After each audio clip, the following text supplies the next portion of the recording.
They've gone from 15-16 to champions of college baseball.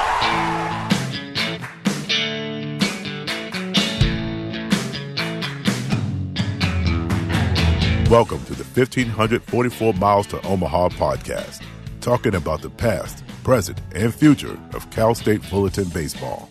Pitch. He's swinging. There's a high drive to right field. He has done it. Scott Hurst has hit his fourth home run of the game. Wow! What else can he do? Oh, my goodness. That's going to get a run home. Andrews will score easily. Pill is on his way to third without a throw. And Cal State Fullerton wins it. Here's your host, Dave Lamb. Warning. This podcast contains foul language and discusses adult subject matters that some may find objectionable.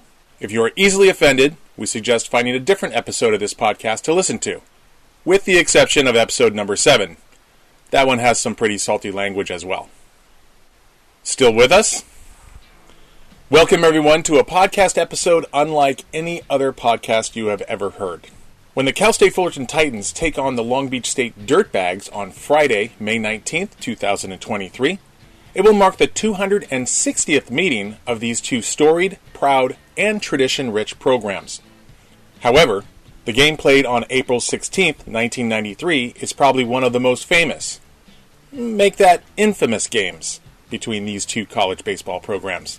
30 years ago on that night, a brawl broke out in the top of the fourth inning when Long Beach State catcher Brian Whatley plowed into Fullerton catcher Bret Hemphill during a rundown that precipitated a bench-clearing brawl.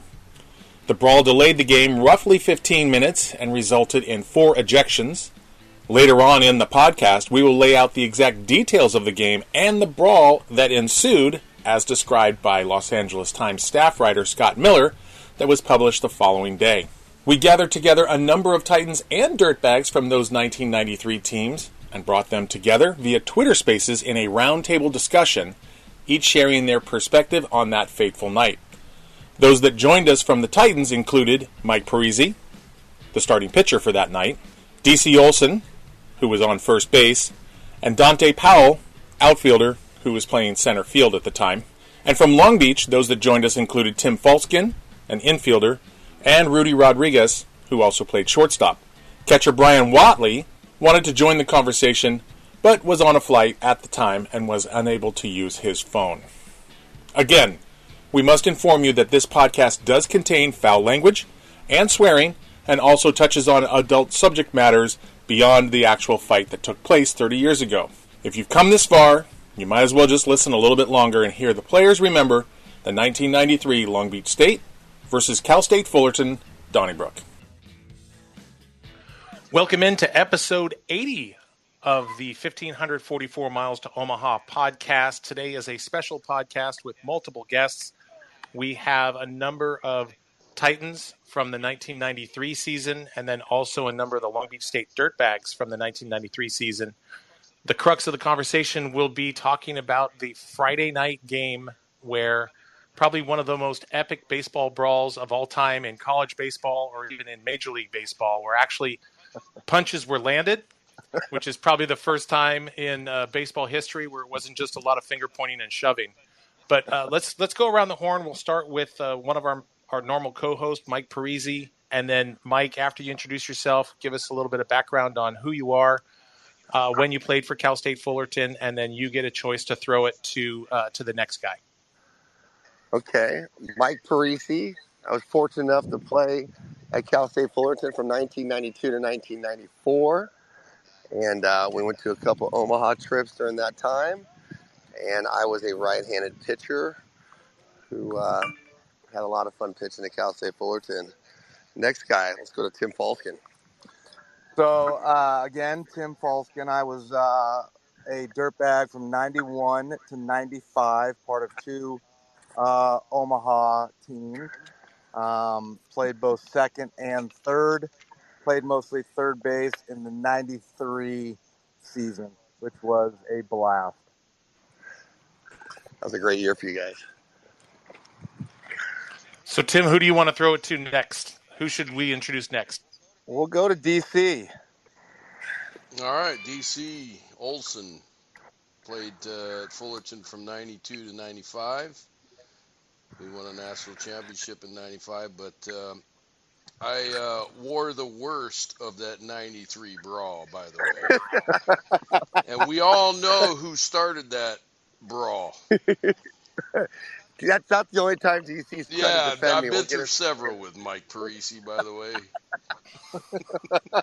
All right, let's not get too ahead of ourselves. But I do have some good. Yeah. Well, Tim threw it to you, DC. I do have some good news. What's that? Rudy has figured it out and is on and has been given speaker privileges. So throw it. I get it. Throw it All to right, Rudy. Take it on, bro. What was the question? What was that one? What I did and where we at? Yeah.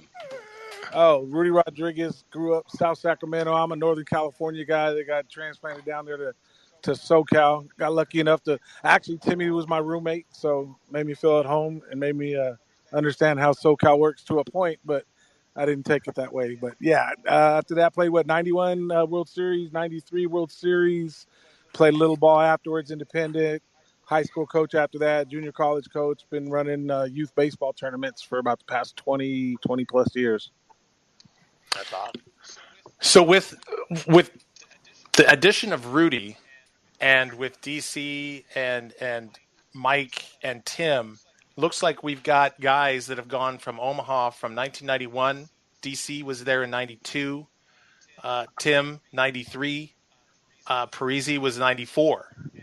And then DC was back there in 95. So, DC, you went to 3 Omahas. Rudy, you were there twice. Tim, you were there twice. I was in 91. I redshirted after a shoulder surgery. Rudy was our starting shortstop in both 91 and 93. So he was a core part of all those Omaha teams.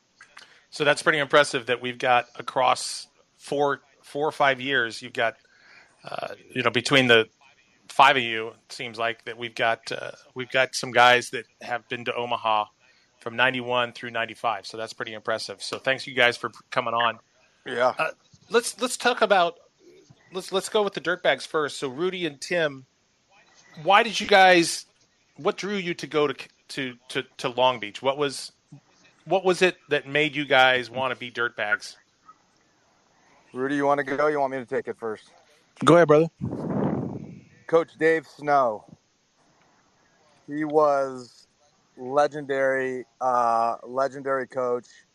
He was an incredible teacher, and he knew how to win, and he created an environment where his players literally wanted to run through walls for him, and it was awesome. I still use different skills that he taught us in business and everyday life today.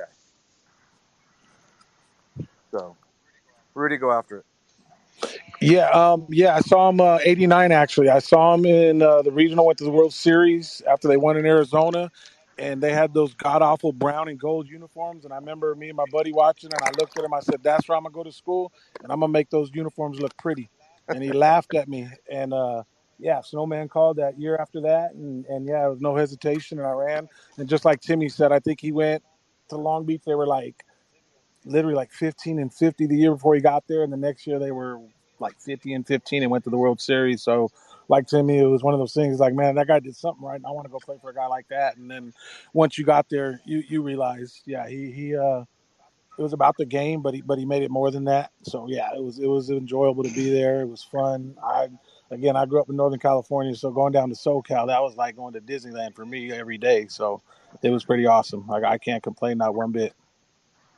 So before we move into the Titans, were you guys part of the transition from 49ers to where you guys really embraced the Dirtbag moniker, or was that already there before you guys got there? Yeah, that had started in 89. Yeah, what it was is they had a field around the corner. They were getting the field done, and they had this place called Yaki Field, and it was like the old red clay, and they never dragged the field until like the night. They played night games there for like a pony or something. So it was one of those things where, yeah, they went there and they got beat up pretty darn bad. And I think me and Timmy only once, I know myself, I only had to go once in 91 where our infield coach, when you had a bad day of doing early workout ground balls, he's like, if you can't catch a ground ball in this field, let me take you over to Yaki. And you took a few ground balls and you kind of realized that you had it pretty damn good, even at 49er field on campus. That was horrible. But then we got to go to Blair, and then, yeah, it was like playing on turf. And yeah, if you missed a ground ball, it was your own fault. It wasn't anything that had happened because of the field. So, yeah, it was yeah, it was it was different. It was awesome. But yeah, it started in '89. Then it just grew, and what it was is, and I don't want to talk bad about the dirtbags of today, but you had to earn it. It wasn't something that they just put on your uniform like they got now. We didn't have all that stuff. We didn't have any of the flash and the dirtbags and everybody buying all that stuff. It was just something you had to earn. It was a badge of honor, and it wasn't just given to you. And yeah, don't get me wrong. I'm glad they're called the Sharks now. By the way, that field that we practiced on a couple times as infielders, the infield coach, Coach Malpaz, would hit us ground balls, and if we got out of the way at all, then he called it the gauntlet, and we had to take one big step forward, and he would hit the ball harder and harder. And if we got out of the way at all, we'd end up 10 feet from the guy hitting missiles at us. Yeah. So, different time. Yeah, absolutely different. Stuff the coaches can't do that kind of stuff now. Definitely. Yeah, no, there's too many cameras going on. Yeah. Oh yeah. They made you men real quick there. They weeded the guys out real quick who couldn't figure it out, and that's what Snowman did. He, like you said, he got the best people, especially mentally strong guys. They were going to be able to take, maybe days off and even weeks off, be it whatever for reason. But he made you feel like you were so much a part of the team from the last guy to the first guy. You were just as important. So I want to believe a lot of the success came from that and the way he kind of breeded that is. So Mike and DC, why don't you fill in on what inspired you guys to go to Cal State Fullerton and become a Titan? DC, why don't you go first? I'll go first. So I was recruited by the Snowman first, and Bill Guyvette was there. You guys know that name, right? I see Guy. I still see Guy when I'm talking to him. So Bill recruited me out of Fullerton High School, and he brought me down. You guys had I'm from Polynesian origin, so my favorite guy was Scott Talanoa. Oh, Scotty Talanoa. Yeah, Big Scott. Like Tally, hell big yeah. left-handed first baseman. Like I was sold like from the start when Snowman was in my living room. Giambi was playing third at the time. I think that was 91. Right. Maybe. Rudy, I think, weren't you playing shortstop? Yeah, I was playing the shortstop. Yeah, because I tell people. Toothpick in your mouth. I remember you. I appreciate that. I loved you too. I loved everything about Long Beach State. I really didn't care about the environment because we didn't have the environment either at Fullerton, bro. We played at Amherst Park. That's right, with that little short left field porch. Yeah, exactly. Yeah, but we practiced at Tustin High School in El Dorado. Yeah, where Sean Green was like the guy there, right, Mike? Yeah. Gotcha. Yeah. Vince Brown was the head coach there back then. So we had to travel from Fullerton to Tustin High School. And, God, man, I mean, we had some dudes, but, I mean, we were all in the same boat. We didn't have a locker room. We all dressed in the parking lot. Like, we were all blue collar. It didn't matter whether it was dirtbags or Cal State Fullerton. We all had to deal with the same shit. Hand me down. It was like playing your brother. Hand me down uniforms. Right. We had all gray T-shirts. We had all gray T-shirts and used gray pants from like the 90s. Exactly. And our equipment manager would get mad if we took an extra shirt. It was brutal. Yeah, it's some guys like DC never did laundry, so that gray T-shirt. Exactly. We had some cards on our team like Jeff Manship. He threw a freaking bat up and tried to get a foul ball, hit Augie in the head, and crazy shit. But I know the rivalry is unbeknownst between Long Beach State and Cal State Fullerton, but man, you would want both of these type of players on your team, and that's why it was a rivalry. I mean, we all had to deal with the same stuff, right? We didn't have shit. Everybody else had everything. So, we're just a blue collar type player. And Well, I think it's important to know that Snow coached for Garrido, exactly. and so all the coaches were from the same ilk, man. They were. Here you go. I know you guys got to remember the guru. I mean, I even remember him because he told me I couldn't play shortstop. Wally Kincaid, baby. Yeah. I remember him telling me, I came in after a first practice and he looked at me and he said, "Son, you need to be on the other side of the diamond if you want to play in this game." And I was like, "Well, you need to tell the Snowman that because he keeps putting me out there at shortstop." And I remember dudes on the team like wrapped me up and threw me to the side. And I was like, "What?" And they're like, "Dude, you know who that is? That's the guru. You don't talk back to him." And I was like, "Man, I don't know who that old man is, but he just told me I can't play short, and I know I can play short." And I remember Snowman came, put me in the office, and chastised me and let me know, "Man, you shut your mouth when that man talks." And I was like, I had no idea who he was. But then all of a sudden, like Timmy said, you hear of all the names that popped out of that guy, and I was like, "Oh, wow. Yeah, I got to go apologize." Yeah.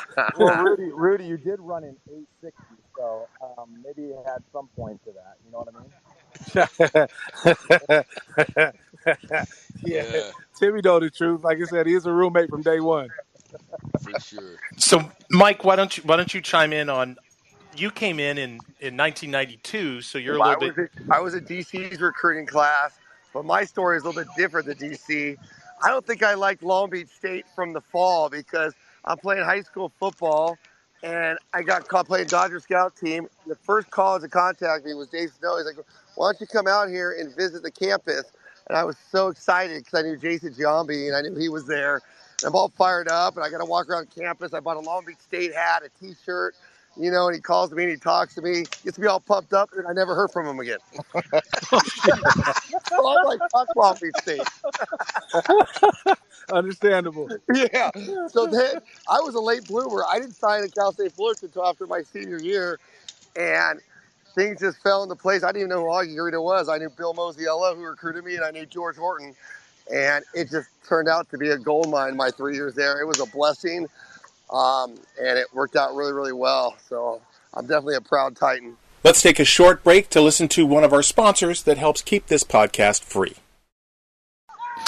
All right, so I know DC hit on the rivalry and the fact that both of the teams were highly competitive despite not having all the bells and whistles and locker rooms and equipment and all that kind of stuff. Talk to me a little bit more about. Now we've already heard from you, Parisi, on the fact that you didn't like Long Beach from the day one. But what about you, Tim and Rudy? Talk to me about the rivalry that was entrenched in the Dirtbag program when it came to playing Cal State Fullerton. So when we came in, when you got to Long Beach, with Fullerton, they went to the World Series basically every even year, and we went every odd year. Yep. And so when we got there, you knew the rivalry was intense. We hated those. We respected the hell out of them, but we hated them.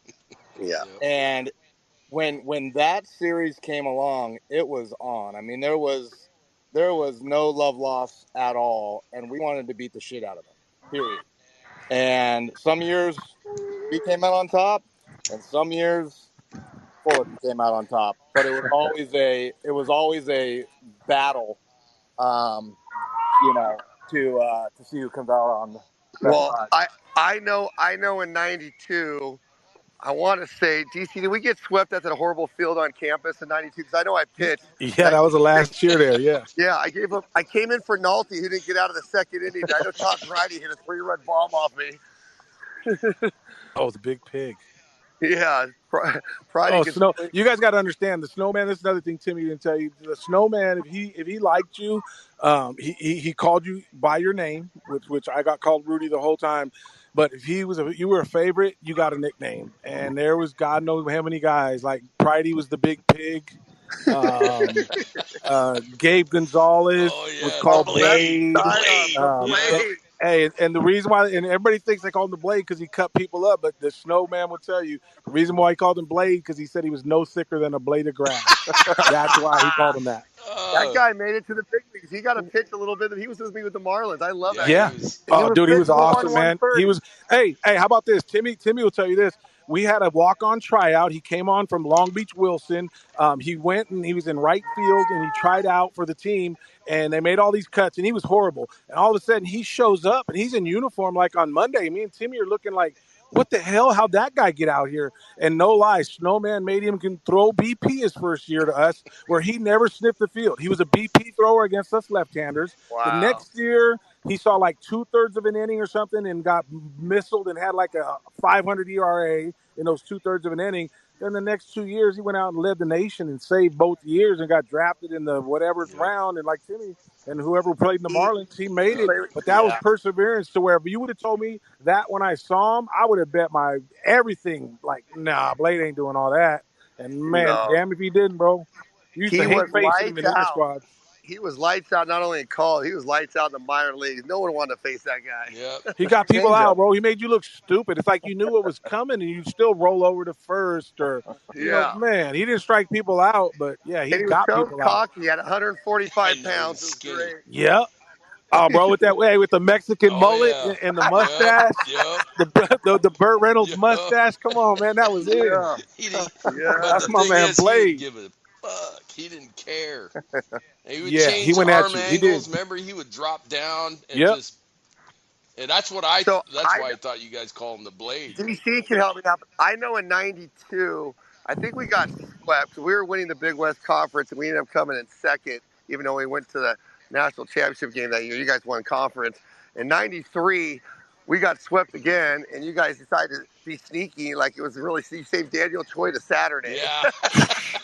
Man, hey, no lie. Hey, he got us through the first half of that season. We were, Timmy will tell you, we were bad. Like Snowman was at a point where it was like we were like 10-10, 12-12 or something. We weren't really good. We win one, lose one. But the only thing that was like a part of those 12 first wins, like Choi had 7 of them or 6 of them or something. He dealt. Like that year, I think he ended up like something stupid, 18-2, 19. Yeah, he was off the charts. Where that dude could pitch backwards better than anybody I've ever played with. You saw a 2-0 count, and that guy was greasing it up for a fastball. He threw you a changeup, ground out to third. You left-hander here. Let me throw you this backdoor curveball. Hit it to Rudy. He was just so smart with how he threw the ball and what pitches. And but yeah, he was cocky as shit though too. He was. But Rudy, we didn't like that guy at all. He was a jackass. Yeah, well, this was here's a good. I shouldn't even bring this up, but anyway, I'll say this. I won't bring up names, but there was a position player that Choi said some choice things about after we had to do like weights at like 5 a.m. one time after we got back from like New Mexico State on a Monday morning, and he said something about that guy. And remember, Timmy, that position player whooped his ass in the bushes, and we let him do it too.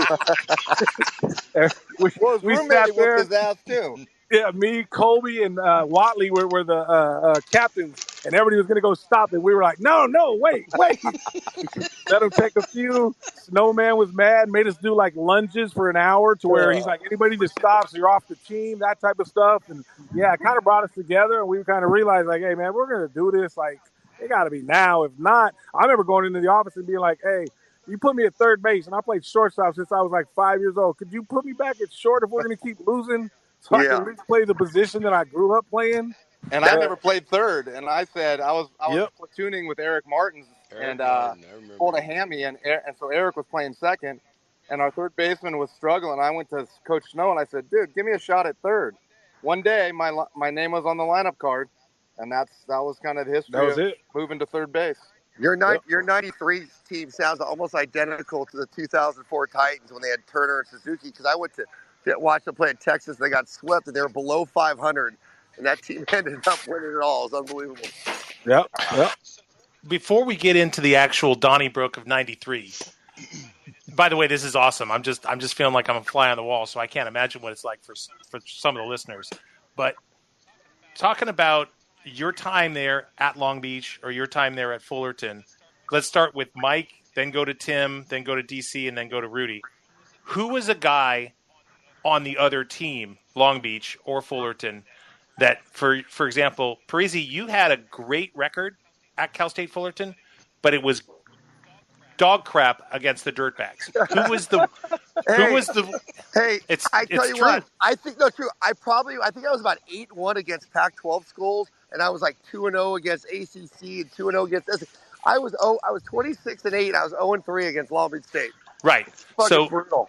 in your 3 years from 92 to 94, who was the one dirtbag that came up during your era that you absolutely hated seeing that guy and you just couldn't seem to get him out? I don't know. When you have a 25 ERA, buddy, there's a lot of guys who I didn't like. I know. I can give you that answer. I mean, I tell you what, I gave him 2 3-run bombs as a freshman out of the pen. I was actually pitching really good at the time. And then I was 7-0 going to that Friday start. Thought I was going to throw against Daniel Choi, the big matchup. And Falsky gets this shitty double off me, little fucker. And we're down 2-0. And then the brawl breaks out. I look at DC. I'm like, DC, are you ready to – my DC's all bloodied up. Didn't go over too well. But anyways, and then I'm like so pissed off, like, pitch me in relief on Sunday. I'm the worst relief pitcher ever. And I came back in relief and took a second loss. I'm like, what am I doing? I was just 7-0, and now I'm 7-2. This is horrible. Over 3 days. And then junior year, DC, I was lights out my junior year. I think I'm coming off 2 Big West Pitcher of the Week honors, and I'm fired up for that Friday start. And Horton decides, we're going to pull a Long Beach State. We're going to save you for Saturday. Really, for what? And of course, we win and kick Long Beach State's ass on that Friday. And then I don't get out of the fucking 5th inning on Saturday. All right, so Tim, who was the Titan pitcher that you just absolutely had zero success against? Oh, geez. Dixon. Tim Dixon. Dixon. For some reason, man, I just got carved up by that guy. Great. I mean, Fullerton, it was Parisi and Silva and all those dudes, and you kind of got used to the sliders. But Dixon, I don't know what it was, man. He had my number for sure.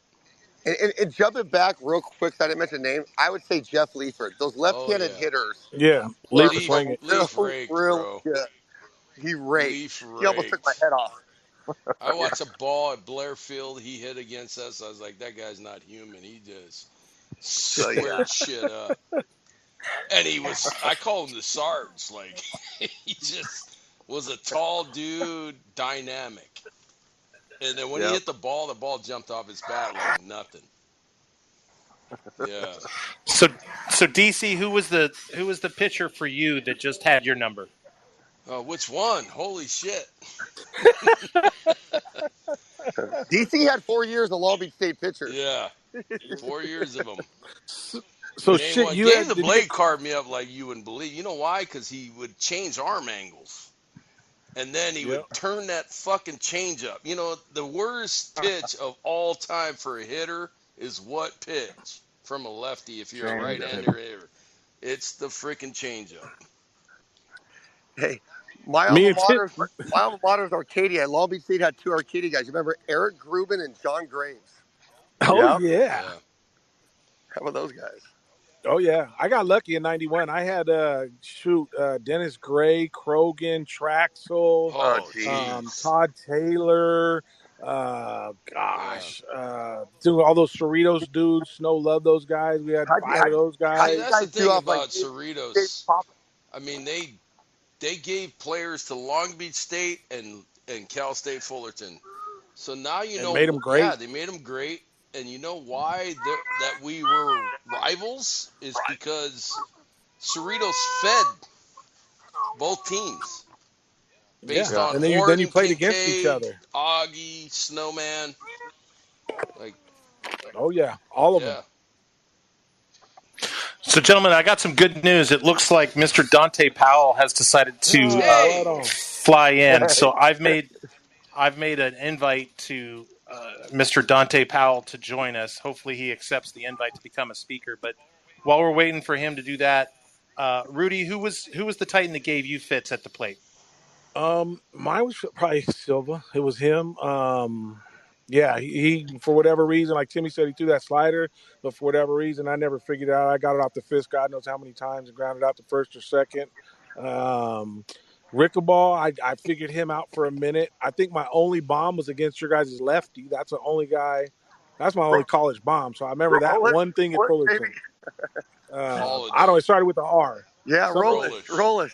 There you go. That dude right there. That was the only bomb I ever had. So I remember that because, yeah, that was about all I remember about that. And yeah, Silva, it was that slider that even though you knew it was coming, it'd run in on your hands. If not, you guessed wrong. And that damn fastball would just strike fucking 3 on the corner and you'd walk back in looking like, man, like you knew what was coming, but he still threw it where he wanted and you still couldn't hit that shit, at least for me. Like I said, he was my guy that got me. So I have a question. There was a lefty you guys had, and we had this we had a rag guy named Gavin, and he was kind of chubby. I can't remember his name, but He was a left-handed pitcher? No, he was a left-handed hitter, and he raked. Oh, yeah. Hodges? Yeah. First, So Hodges? yeah. So Or no, our fucking ragger guy named Gavin is telling him, hey, mix cheese and this and that while he's at the dish. He steps out of the box and takes his helmet off, and goes, yeah, bro, I got this. You know what he did the next pitch? Hit it out. He went fucking big fly. He finally shut our damn Gavin up. And Gavin's from Huntington Beach. He knew Mike Kirby. I mean, you guys probably know Mike Kirby. And that was the greatest thing I've ever seen in my life.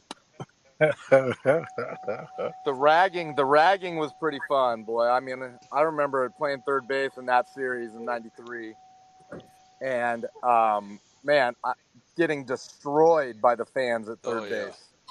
But it was fun, man. They're like, I'm 5'8", 5'9", and a good day, and they're like, "Who left the freaking hat on the field?" Holy smokes! Isn't that crazy how you have to psychologically block that shit out? Or just go with it. You see Santa Barbara, those guys were Oh, unbeknownst, bro. yeah, brother. Like, They did their best. research. Yes. They told me, hey, Yes, they DC, did. you on the 10-year program? When you gonna fucking graduate?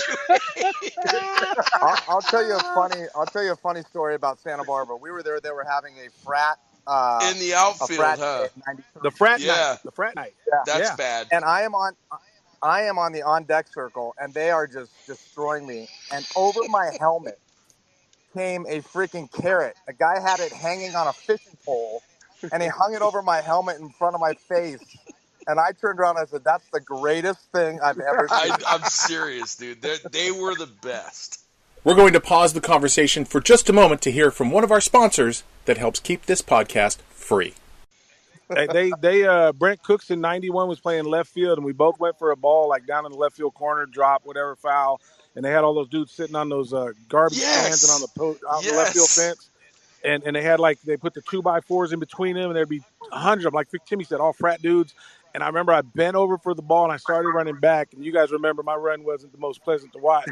And one of the dudes yelled, like, "Cookson, stop sticking your dick in Rodriguez. Look at the way he's running." And I was like, oh, God. Dude, I remember, looking like, man. And the best was we lost, and they either swept us 2 out of 3. About 10 to 15 of those dudes jumped over the fence. And they didn't BA us. These dudes pulled their dicks out and shook them.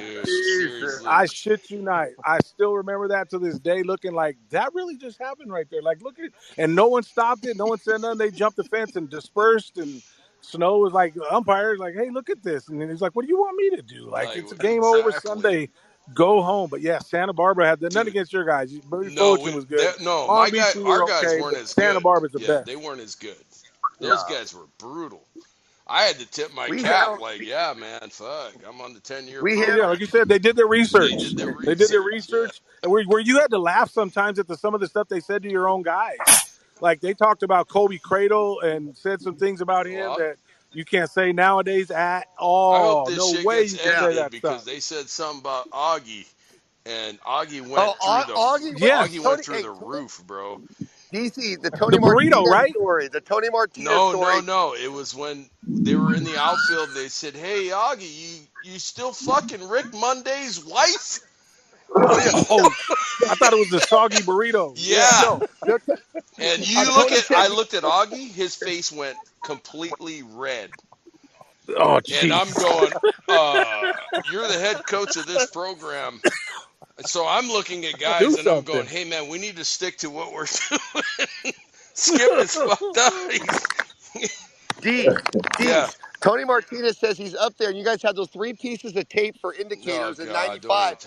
And they're all talking about Rick Monday's wife. He's so rattled he kept missing the tape. Oh, my God. And so Tony's like, give me the sign again. He's like, get over here.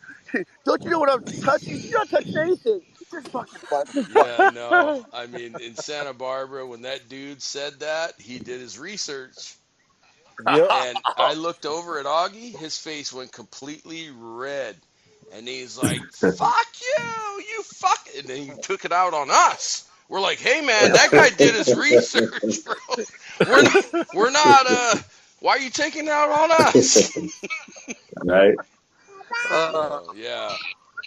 Holy shit. I want to see what kind of talking goes on. All right, well, Mr. Dante Powell has now joined us and has been given speaker access. So I don't know if, Dante, you want to chime in on this. What up, fellas? Yeah, he was fucking. He was fucking Monday's wife real good. Holy shit. Yeah. Matter of fact, I almost asked him when he sat in my living room to fucking recruit me. Hey, you fuck Rick Monday's wife? Good God. I'll sign right now.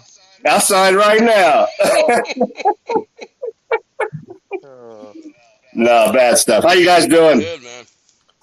We're good. Man, I'm just loving life. I got some family in town right now, so I stuck in back here in the office to talk to you guys and see what my brothers are up to. Yes, sir. We're just checking in. All right, so since Dante's in, I think we got everybody. Unfortunately, Brian Whatley, he's on a plane. He's not able to get in and talk, but I think we've got well representation on the Fullerton side and on the dirtbag side. So let's give everybody's perspective from the 93. So what I'm going to do here is I'm going to actually read the Los Angeles Times dated April 17th, 1993. This is the write-up from on Saturday morning after that Fullerton Long Beach State brawl that came out. So you got Dateline, Fullerton, California. The Cal State Fullerton Cal State Long Beach baseball game turned on a 4th inning play at the plate Friday night. Turned ugly, that is. The key moments during Long Beach's 13-6 victory came nearly each time a 49er picked up a bat as the visitors clubbed 5 Titan pitchers for 15 hits, took an 11-0 lead, and never looked back. But a scar was left on the game. I guess they were looking at you, DC. But a scar was left on the game when Long Beach catcher Brian Whatley plowed into Fullerton catcher Bret Hemphill after being picked off and caught in a rundown, precipitating a benches-clearing brawl that delayed the game by 15 minutes. It was a rugged start to the weekend series for Fullerton, ranked 2nd nationally by Collegiate Baseball and 3rd by Baseball America, and Long Beach, ranked 29th in Collegiate Baseball and 24th in Baseball America. Goes on to talk about the 2nd place, Long Beach in the Big West Conference, remained striking distance. Quote, "They kicked our butt," Fullerton coach Augie Garrido said. "It was a good old-fashioned whipping." As for the brawl, Garrido wasn't happy with that either. Quote, "This is not professional baseball where they are playing for millions of dollars," Garrido said. "This is an educational experience. Fighting should not be a part of the experience." So now they go on to describe the actual incident. So with Long Beach ahead 5-0, Whatley, a senior who went to Fullerton for 1 semester during his freshman year, was on 3rd and Falskin on 2nd with center fielder Kobe Cradle batting.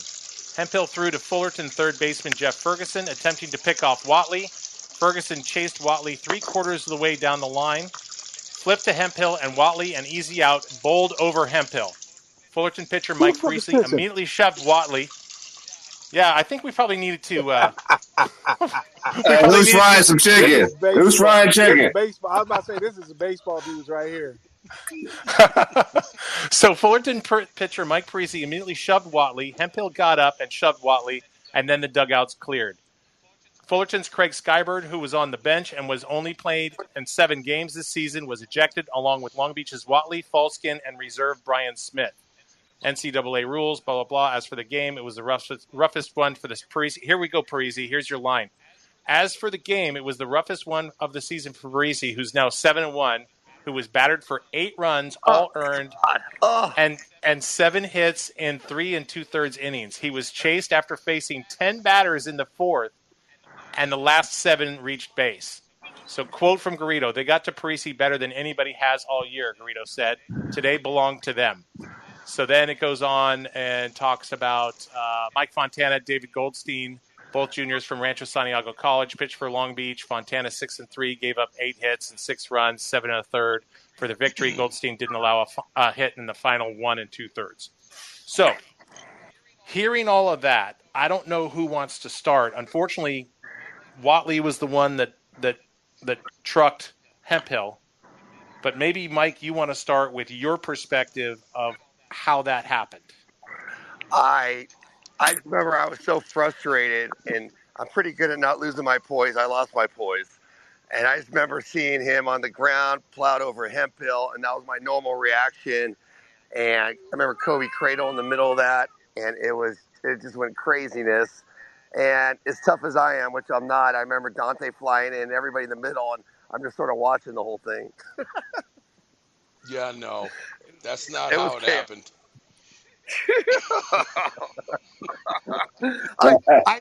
I talked to Craig Skyberg, and he says, I didn't even leave the dugout, but all you made sure I got out, yeah, and he asked him, can I get your uniform, because DC needs a new jersey. Hey, I think that's BS, because I was on third base and this thing broke out at home. And when it broke out, I started going towards home, and I got absolutely crushed by about 3 bench guys from Fullerton that caught me between third base and home. And I was on the bottom of the pile and somehow get thrown out of the game. Okay. So well, I was the first one involved because Mike Parisi decided to push somebody after Bret. I don't know if he got plowed. I mean, Bret's 6'2", and Mike just goes, bam. And I'm like, I'm the first one involved, but I get pulled over to you guys' Long Beach dugout and get plowed by, like, all of you. And then Dante comes in. There's a brawl going over here, but there's one guy that's getting plowed, by the way, in front of the dugout at Long Beach, in front of Long Beach's dugout. And some dude just, wham, hits me out of nowhere. That was Brian Smith. Brian Smith, thank you. But he didn't knock me out. And then Augie's like, you good? I'm like, yeah, just butterfly that fucking cut I got in my eye, which I still have, by the way. We had a video. We had a video of and this somebody fight, said, hey, somebody hit him with a bat. I'm like, there's no bat.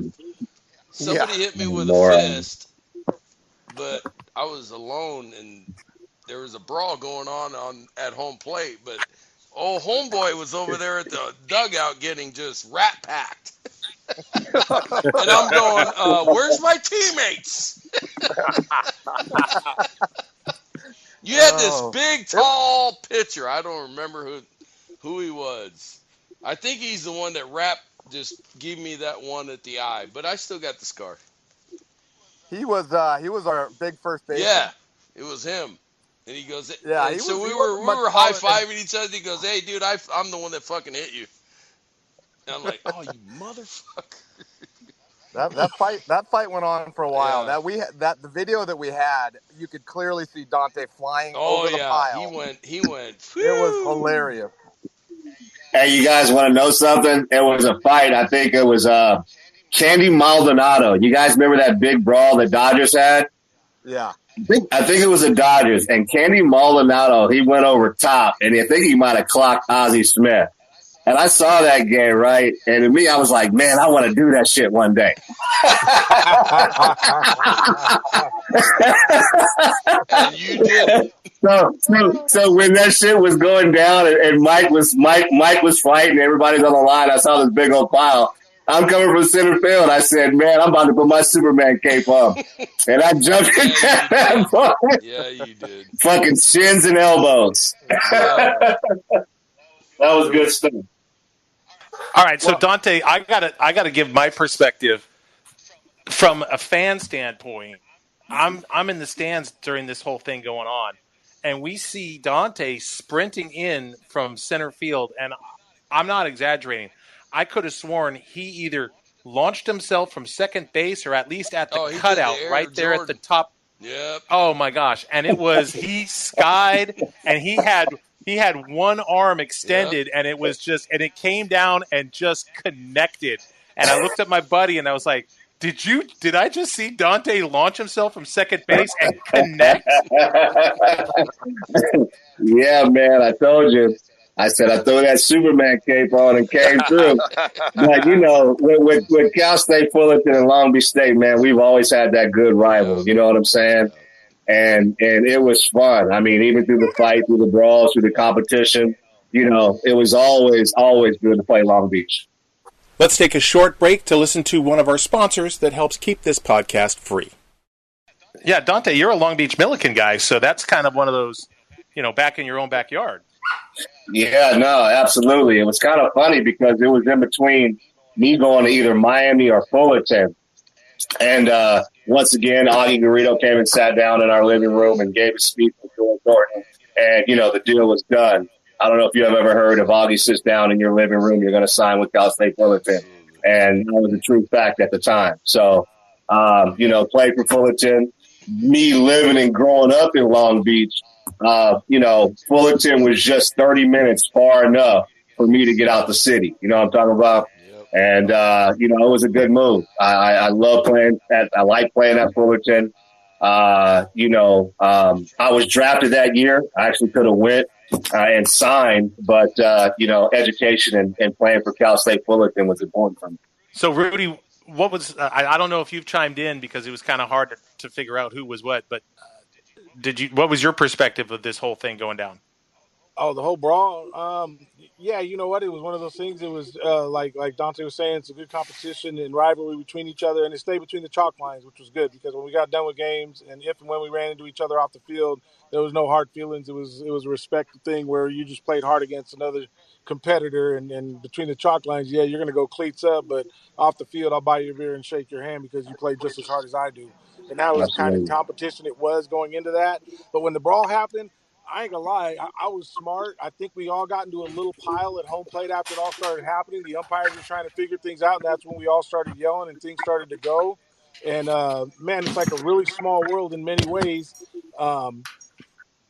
DC, I know I talked a lot of crap, and he threw me out of the pile because Timmy was talking about that video, and thank God I think it's burned. It's not around. I look like a bowling ball. I rolled out of that thing and from home plate, and I hit the backstop. He threw me so damn hard, and I tried to run back in and act like I was going to do something. And then I realized I was a shortstop, and I weighed $170, so I just held on to everybody in the back and was smart and just watched everybody beat each other up. And I didn't get into the middle of it because I knew I'd get smashed. But funny thing is the guy Timmy got thrown out was Skyberg. He went to school with me in junior college down here in Northern California. Yep. We played ball with each other through high school. The travel ball tournaments I do here in Northern California, I got a team, and the coach walks up from Golden Spikes, and I go, "Hey, man, did you play ball at Fullerton?" He goes, "Yeah, you played shortstop. You're Rudy Rodriguez." And I go, "Yeah, you're Bret Hemphill." So he runs that organization, and damn if like 2-3 tournaments later I'm running, this guy comes to check the team in, and about 2-3 games in, he comes over and he goes, "Hey, I heard your name's Rudy Rodriguez." So I go, "Yeah, I run the tournaments." And he goes, "My name's Michaela Olson, and my brother wants to kill you." And I was like, "What?" No, like, hey, man, I didn't no. throw that punch. Like, I did not throw that punch. I know I was the one talking crap, but your brother threw me out that pile like a rag doll. I did not throw a punch. No, so man. tell him he got the wrong guy. But, yeah, it was a good laugh. And me and Michaela now, even to this day, I see him. I haven't seen him in a few years, but yeah, it was a fun laugh. But me, I was smart. I just stayed in the back. I didn't want to get beat up by anybody, and I just watched everybody do their thing. Rudy, the true story about that is DC's always wanted to kill me and not you, so don't worry about it. Yeah, because he gets me into fucking trouble all the time. Yeah, my brawl was 91 against Sac State against some hometown guys that I played against. That was my one brawl. That's what the I'm Fullerton one, about. yeah, I was smart. I stayed away. Hey, I truthfully, my sophomore year when our season was done, I was really rooting for Long Beach State and Omaha. It was just really cool to see a Big West Conference and a rivalry playing in Omaha against all those big SEC and ACC schools. So we always pulled for the SoCal team. Absolutely. And you guys know too, being there yourself, man. I mean, getting to Omaha and none against the new stadium and all the fun stuff I'm sure they get now and the perks we get. But tell me it wasn't fun when you walked off your floor and they had a spread busted out from KFC from the local VFW hall who bought it from you. And you just went and took a bucket of chicken and ran to your room because you didn't know how much was going to be eaten. Yeah. And that was exciting. I think going that to Omaha, brawl catalyst you guys to,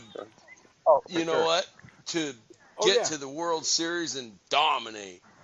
And you know what? We all supported you, even though we were rivals.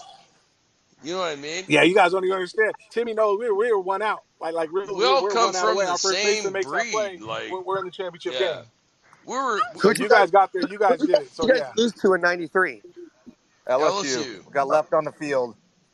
LSU. That's who we eliminated in '92, and that's who we eliminated in '94. And we had dicks, bro. Come on. Phil Nevin is a dick. Oh. Hey, I thought you guys were gonna. I thought you guys had a good chance to win that World Series, Long Beach '93. I actually went and saw you play. I was actually there. That was cool. Yeah. No, we believe we should have won that thing. It was 1 out away. We lost to LSU. We beat them the night before, and nothing against it. I think they beat up on Wichita State, and it was just a 1-game thing back then. Yeah. But it was one of those things that we believe we could get that stuff done. We rooted for you guys. Absolutely, man. We love Long Beach State players, dude. We all come from that series. Fun part was I know myself growing up in Northern California, I didn't know much about the rivalry until I got down there, and then once I realized how much you guys actually knew each other, it was more like inter squad games. It was the best of the best from the high school down there that all played against each other, and it was each year everybody coming in. To where, when you were a junior, you were seeing kids that were sophomores in high school now playing with you. Yep. And, I remember I played with Brett Jenkins at USC and his little brother, Jeff Jenkins. And I redshirted a year, and I was playing shortstop. And he, hit a double off the wall, and he looked, and he goes, "Hey, man, didn't you play against my brother in high school?" I was like, "Yeah, shut up, punk. I know you're only 19. He gets her keep your mouth shut. I got to play as long as I can." True that. I think in that series in '93, we ended up sweeping that series, which propelled us. We were 28-2 after that. But in that series, when I got kicked out of the Friday night game, suspended for the Saturday game, and then got kicked out again for a running over Hemphill in the 9th inning, so I was out of all 3 games. You know what you did? And in you catalyst your team to another level, and then you guys got to another level. That was cool. Oh yeah, definitely. Wasn't there like a 9-year run where we alternated going to the World Series? It was like Fullerton, Long Beach, 9 or 10 years, I believe. We lost to Texas that year, right? We lost to USC, knocked us out in '93 at Texas. At Texas, right? In Texas, we fucking owned Texas. We lost. Yeah, we lost to USC, knocked us out. And we never made it. And Tay, and you went to a liquor store. We stole some beer.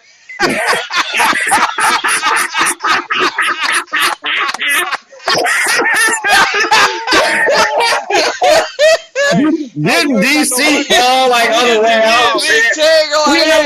We had 9 12-packs on us and 4 guys. We had 9 12-packs. We had 2 shoulders. We had DC fell and skinned his knees up and shit. I said, "Hey, I got the fastest runner ever. We're gonna steal." Hey, Doc, and he's like, "Hey, we a tri-state, bro." I go, "Hey, I gotta grow. That's gonna run fucking 12 packs out of that." Hey, Doc, I did me to Carl Lewis like it wasn't mother. I had me a couple 12 packs on each shoulder, carried one. But I tell you what, we brought it back and had fun. Absolutely.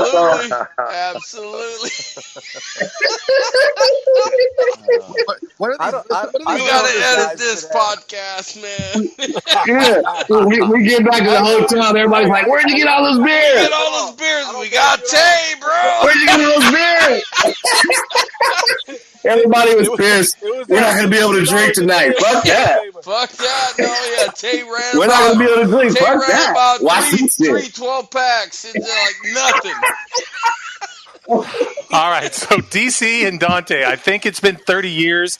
I think the statute of limitations have run out, so you don't have to worry about getting arrested. Please. We're all good. Post that shit. Hey, I remember. I'll do a couple days for that.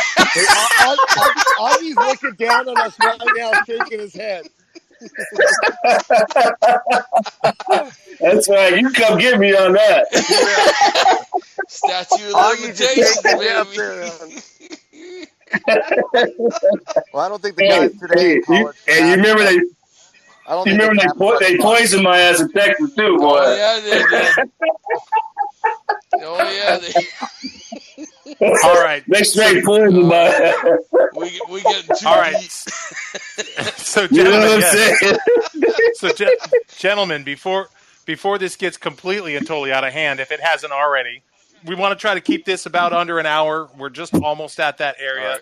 Wanted to say thank you very much to everybody for coming on. If you guys have anything last you want to be able to say, either about the rivalry or about your own school or about the other school, and obviously the Titans and the Dirtbags they're renewing the rivalry again starting tomorrow night. Any closing statements for you gentlemen before we sign it off? Yeah, disclaimer right here. Hey, if any of Monday's relatives are listening to this stuff, we just kidding, man. Yeah, we're just kidding. If any Mondays are listening, we're just kidding, man, for real. And you know what? Long Beach, Cal State Fullerton peeps, we all love each other. Absolutely. You know, I mean, Hopefully we all went to through the blue collar state. So Yep. whoever wins, That's right. wins. Well, hopefully they can get back to the levels that That's we were right. at some point down the road. Definitely. That would be fun to watch. That would make me come back and watch more baseball. I don't know about you guys now, but I watch it. And it's transfer portal, and you got new dudes, new faces every year. Where us, DC, you were there 4. I was at my place 3. Timmy 4. You know what I mean? Yep. We were all there for a minute. Mike, Priest, same since Dante. Hey, So you guys we got love there. you, All Rudy, of us were there man. for a while. We so love it's continuity. you. Yeah, absolutely. So it was one of those things. It was it's different when we played. It was more of a respect thing. I had a chance to leave in 92 to go to Texas, and I stayed because I told this is how dumb I was. I told Coach Snow I'm better than the shortstop you're bringing in, and then he brought in Chris Gomez. Yeah. And then You Gomez guys- was there for 15 years. You know what? Familiar. It doesn't matter what status. We just love each other. That's it, man. That's all. Thank you guys. I don't care. Hey guys, check this out. I don't know about y'all, but the Big West, our teams probably had arguably 2 of the best shortstops at Cal State Fullerton with Nate Rodriguez. With Nate Rodriguez and Rudy. Yeah, Rudy and Rudy. Rudy was unbelievable. This is a funny story because Mexicans, they're very fertile. But me and Nate used to kid around because he played at Laney and I was at American River down here. And so you, when he dog, told me, "Hey man, I'm going to Fullerton," and I told him I'm going to Long Beach, he said, "Hey man, we're going to tell everybody we're family, bro. So this way they're going to make it look like our family is badass." I was like, "I'm in, brother." So every time he'd get on second or I get on second, we give each other a little hug, little kiss on the cheek, and be like, "Hey, what's up?" and just laugh about it because we knew it was a big lie, but. Name was spelled the same, but that dude was badass. I love that. You guys are both that guy was one of your guys' catalysts for me because he was just he blended in. He was that Ekdahl dude from Pepperdine in the day. Yeah, just a dude that you didn't remember. But when you looked at the sheet, we don't want to hear about Pepperdine. Rudy and Nate made all these plays. Y'all were the best 2 pigeon-toed shortstops I've ever seen in my life. There's something in the water down here, brother. There's something in the water down in NorCal. I don't know what. It don't matter, man. I'm gonna come get some. Fuck it. I'm gonna come get some. But hey, going back to the Long Beach Fullerton, the question he had, I'll tell you this. Every time we played each other, I know I got better because of those games. Because you guys were so great. You wanted to beat you guys because it was a bragging rights. You saw each other because we were 20, 30 minutes away. And we were the state schools that were we weren't a USC, a LMU, and UCLA. But everybody looked down on us. But we whooped all their asses. But you know another thing we both had? You know another thing we both had? We both had amazing, great head coaches. Yeah. Yes. Yeah. We did. Yep. Yeah. I'll chalk that up to it for sure. Yeah, I love some snow. Even OG, snow's an OG. Snowman's the OG, bro. You know, bro. Yeah, snow's an OG for real. Stories. That's a whole nother podcast right there. Some great snowman stories. Timmy got some too. Where I'm sure you guys got your Garrido ones. Well, gentlemen, I reached out to George Horton. He provided me with Dave Snow's contact information, so I'm definitely going to be reaching out to him and do another future podcast if he's available to be able to bring on the Snowman and talk about not only his time at Cerritos and Cal State Fullerton with Augie, but then obviously being a dirtbag and really putting that program on the map was all his fingerprints are all over it. But gentlemen, I hate to cut this short. I know we've had a wonderful time tonight. Thank you all for coming on. Thank you very much for everybody for listening. And thank you so much for joining us. But unfortunately, we got to cut this one off. And gentlemen, thank you so much. Thank you. Have a great time. Hopefully you guys will be able to come out or keep up and watch the series that's going on this weekend between the Titans. Go Titans this weekend. Let's play conference title. Go Sharks. Go Sharks, baby. Go Sharks. Jeff, Go Sharks. Thank you. All right, gentlemen. Thanks so much. We appreciate you coming on. You doing this. Thank you. Yeah, thank you, brother. Thank you so much. Have a good night. All right, guys.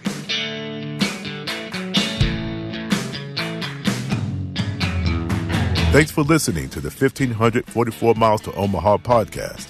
Feel free to visit our website, calstateomaha.com.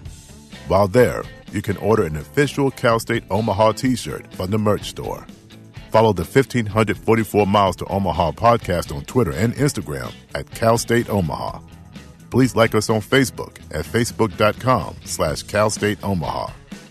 The 1544 Miles to Omaha podcast is an On the Lam Enterprises production and is not affiliated with Cal State Fullerton or Titan Baseball.